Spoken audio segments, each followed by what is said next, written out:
Shalom, Hebrews and Hebrews. Welcome to the channel. This is Oilfield Disciple and doing today's daily reading of 1Kings chapter 12. I've been wanting to get 1 Corinthians chapter 7 with my wife, and we're going to do that. But I'm going to go ahead and make a video today, and we're going to read through that chapter to get us moving along until me and my wife can find time to stop and make a video together for that. It's going to be a pretty time-consuming video. It'll be quite lengthy because there's a lot there. But we'll see where we're at time-wise when we get done with 1 Kings chapter 12 here, and we may just move on over there and get that done. So let me get the camera flipped around. We got our twin wells here in town, actually, inside the city limits. Kind of interesting. And so the last chapter in 1 Kings, chapter 11, that we read together, Solomon, due to his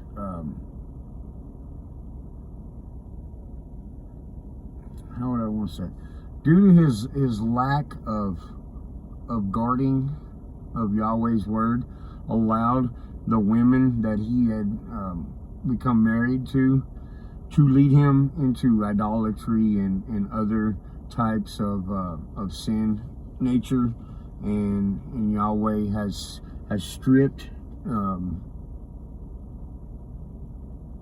the kingdom from him, but not him. Yahweh said he would strip the kingdom from him having his son to continue reigning, and the kingdom of Israel would be divided up. And it says it was divided into 12 parts. And then it went further to explain that of the 12, it would be divided into 10 kingdoms and 2 kingdoms, and that's where we get the house of Judah and the house of Israel. And I've spoke lengthy on that, but it's key to understanding all the scriptures, especially key to understanding the Old Testament. If you don't understand that there's 2 houses there, you'll get confused, especially when it's talking about the kings and whatnot. You'll get confused on what's going on here, especially with David,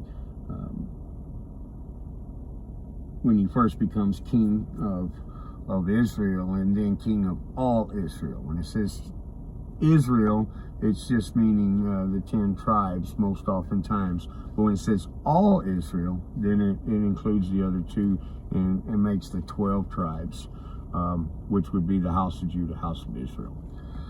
So with that, if you are not subscribed to the channel and you like the content, please go click the subscribe button and the little bell icon next to it, and you will get notified when I make new videos, which I try to do daily. This last week, and it's been kind of tough. We've had a lot going on, and so it does take a little bit of time to stop and do a video like this one, which is fine. I love doing this with you guys.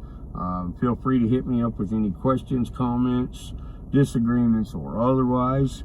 As long as they are respectful, I'll be glad to speak with you on that.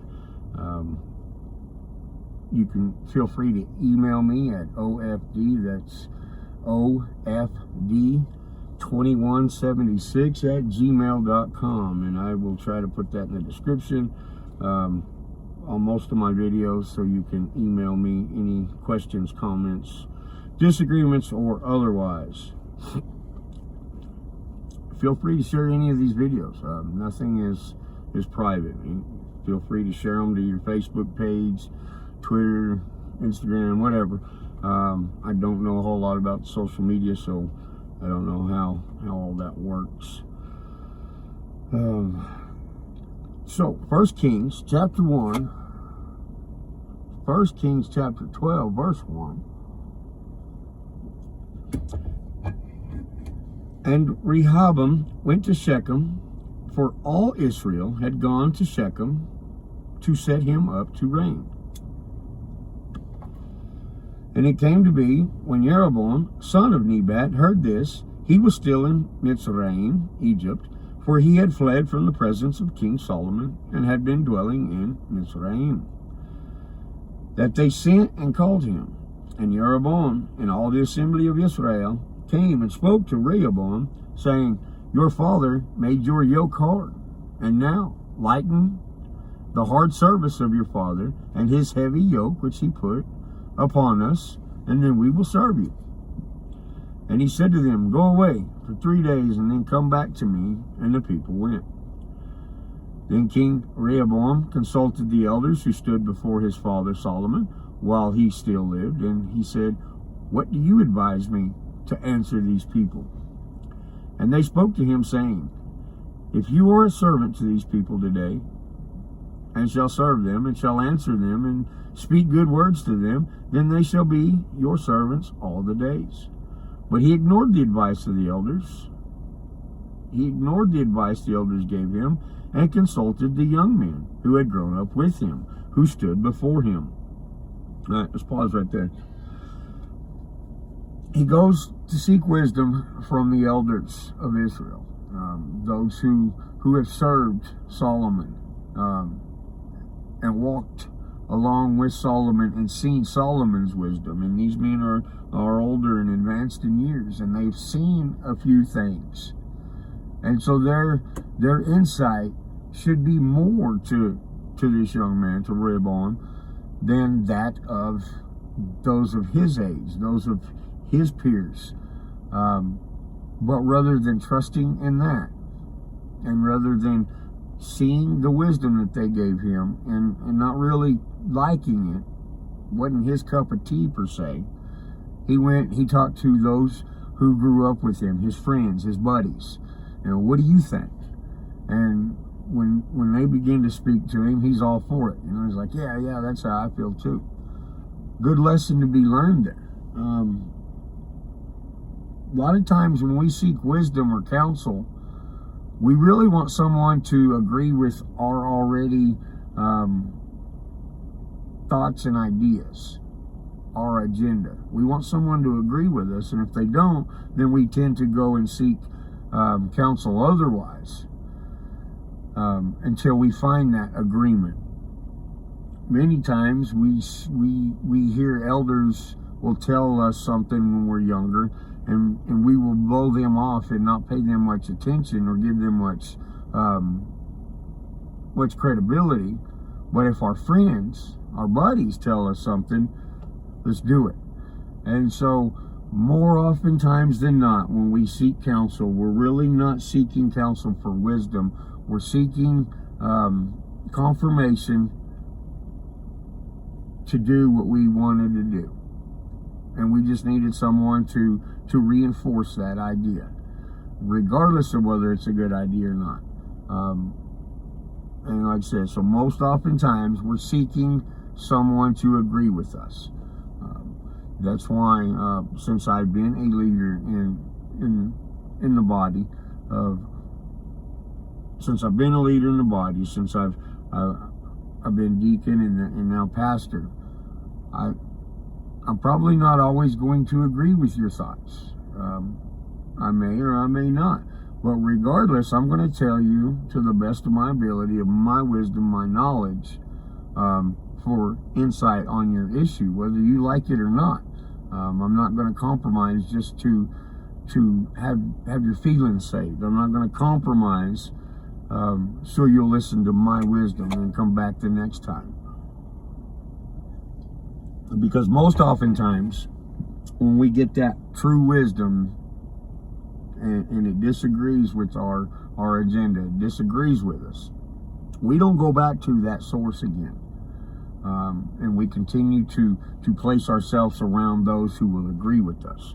Well, as I seek wisdom from those above me, those who would have more wisdom than me, I'm not looking for a yes man. I don't need that. I don't need you to agree with me. I need you to hit me straight with it. I need you to be blunt and tell me the truth to the best of your knowledge.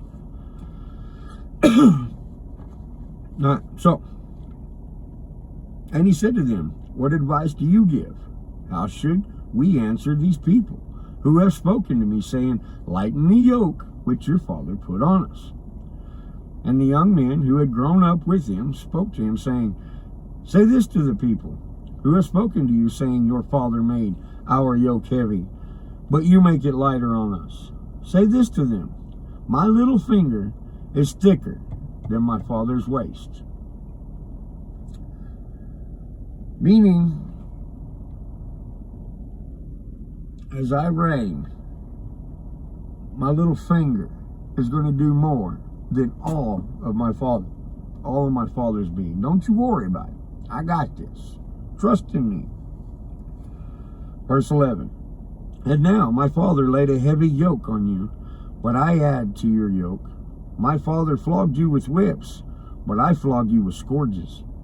Now, scourges would be difference in a whip and a scourge is a whip is just going to it may cut and tear the skin. It's definitely going to leave a whelp, whereas a scourge has like pieces of metal on it that is going to rip the flesh from you, whether it be hooks or little weights. Sometimes they put little weights on these things, and a scourge would have several like say fingers, strands with these little weights on them, and so when they hit, it's going to cover a wide surface area, whereas a whip is just going to be one. Most oftentimes a whip is just one piece of leather that lays one lash across you. Verse 12. And so Jeroboam and all the people came to Rehoboam the third day, as the king had spoken, saying, come back to me this third day. But the king answered the people harshly, and ignored the advice which the elders had given him. And he spoke to them according to the advice of the young men, saying, my father made your yoke heavy, but I add to your yoke. My father flogged you with whips, I flogged you with scourges. And so the king did not listen to the people, for the turn of events was from Yahweh, in order to establish his word, which Yahweh had spoken by Ahiah the Shilonite to Jeroboam son of Nebat. And all Israel saw the king, and all Israel saw that the king did not listen to them. All right, so the people are wanting one thing, and the king's going to do opposite. He's going to do what he wants to do. And so the people are going to see they have no say in this reign. And then the people answered the king, saying, what portion do we have in David? And there is no inheritance in the son of Jesse? To your mighty ones, O Israel, now see to your own house, O David. So Israel went to their tents. But as for the children of Israel who dwelt in the cities of Yehudah, Rehoboam reigned over them. And when King Rehoboam sent Adoram, who was over the compulsory labor, all Israel stoned him with stones, and he died. And King Rehoboam hastily mounted his chariot to flee to Jerusalem. Thus Israel revolted against the house of David this day. And it came to be, when all Israel heard that Jeroboam had come back, they sent for him and called him to the congregation and set him up to reign over all Israel. And there was none who followed the house of David except the tribe of Judah only. And Rehoboam came to Jerusalem, and he assembled all the house of Judah with the tribe of Benjamin, 180,000 chosen brave men, to fight against the house of Israel, to bring back the reign of Rehoboam, son of Solomon. So the house of Judah and the house of Benjamin, that is going to be known as the two southern tribes. That's also going to be the house that goes throughout the centuries up until even today, to be as a recognized house of Israel, of the original 12 tribes, the house of Judah. And see, so why, if you don't understand that there's two houses here, how you can get confused here. You're like, what? Who's what? Believe me, I struggled through this for a long time before I finally understood this, because I have no one above me saying, hey, pay attention, there's two houses here.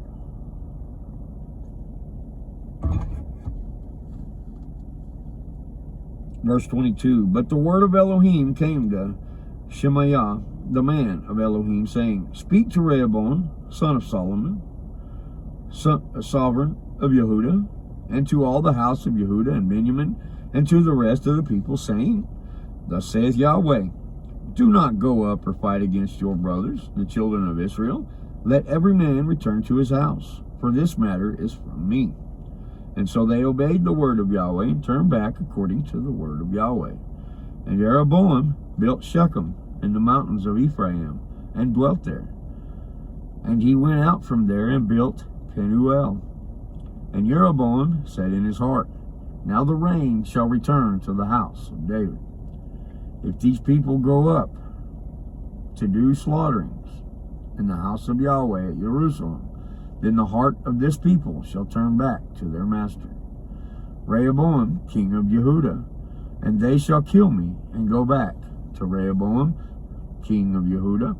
And so the sovereign took counsel and made 2 calves of gold, and said to the people, it is too much for you to go up to Jerusalem. See, your mighty ones, O Israel, which brought you up from the land of Mitzrayim.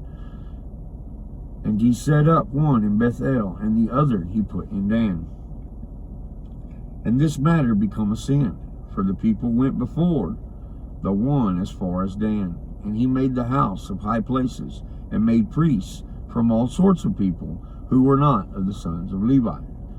And Jeroboam performed a festival on the 15th day of the 8th new moon, like the festival that was in Yehuda. And he offered on the slaughter place, or the altar. And so he did at Bethel, slaughtering to the calves that he had made.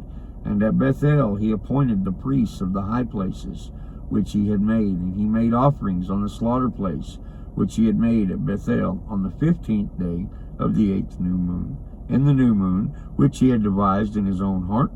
And he performed a festival for the children of Israel, and offered on a slaughter place, and burned incense. There we go. Alright. Just a second, let me highlight that. I haven't had it highlighted yet.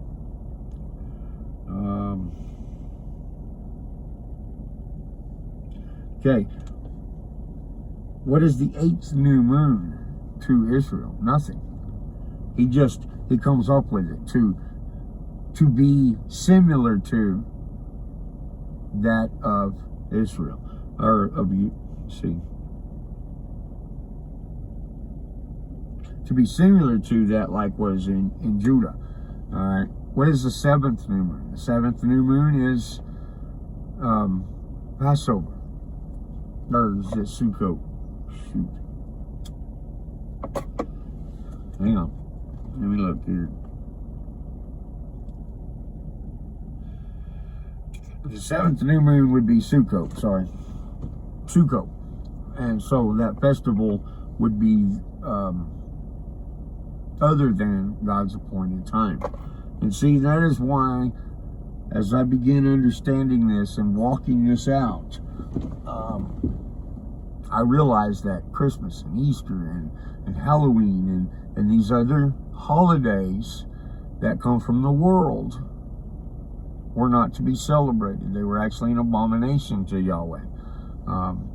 Yahweh has his own feast days that he requires forever, every generation, to acknowledge, celebrate.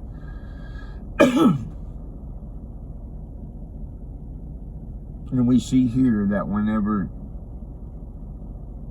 supposed people of Yahweh come up with their own ideas of what festival should be celebrated and praised in Yahweh's name, or Yahweh's name attached to, it's an abomination to God. And we're going to see where it's going to cause the scattering and the fall of the 10 northern tribes of Israel, where Judah, Yehuda, has stayed true to God's word to some degree.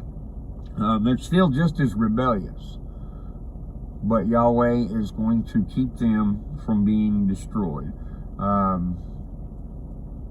Malachi 3:6, it says that I am Yahweh of hosts, I change not. O ye sons of Jacob, that you not be destroyed. Keep a remnant.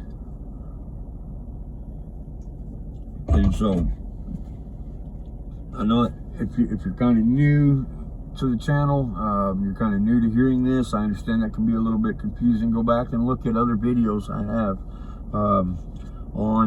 on holidays and holy days, God's feast days, appointed times. Understand that the two houses, when Jesus comes in the flesh and walks amongst us 2,000 years ago, Jesus says, I come not but for the lost tribes of the house of Israel. That house of Israel does not include Judah and Benjamin. It includes the northern 10 tribes, Dan and Ephraim, Manasseh,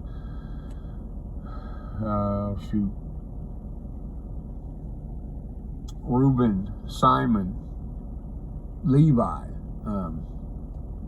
and so on.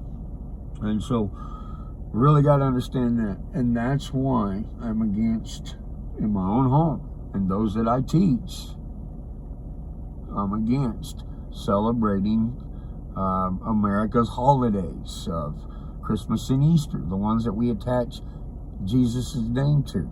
He don't want his name attached to those. And there's many examples in scriptures why not. This is going to be this for the video. I will get to 1 Corinthians chapter 7 here later. Y'all be blessed, be encouraged, and always be frustrated. Go look this up for yourself. Do your own due diligence. Practice self-autonomy when it comes to studying the Bible. Don't just take your pastor's word, my word, or anyone else's word. Do the research on your own as the inspiration comes from your pastor, from myself, from others. Y'all be blessed, and we will catch you on the next reading.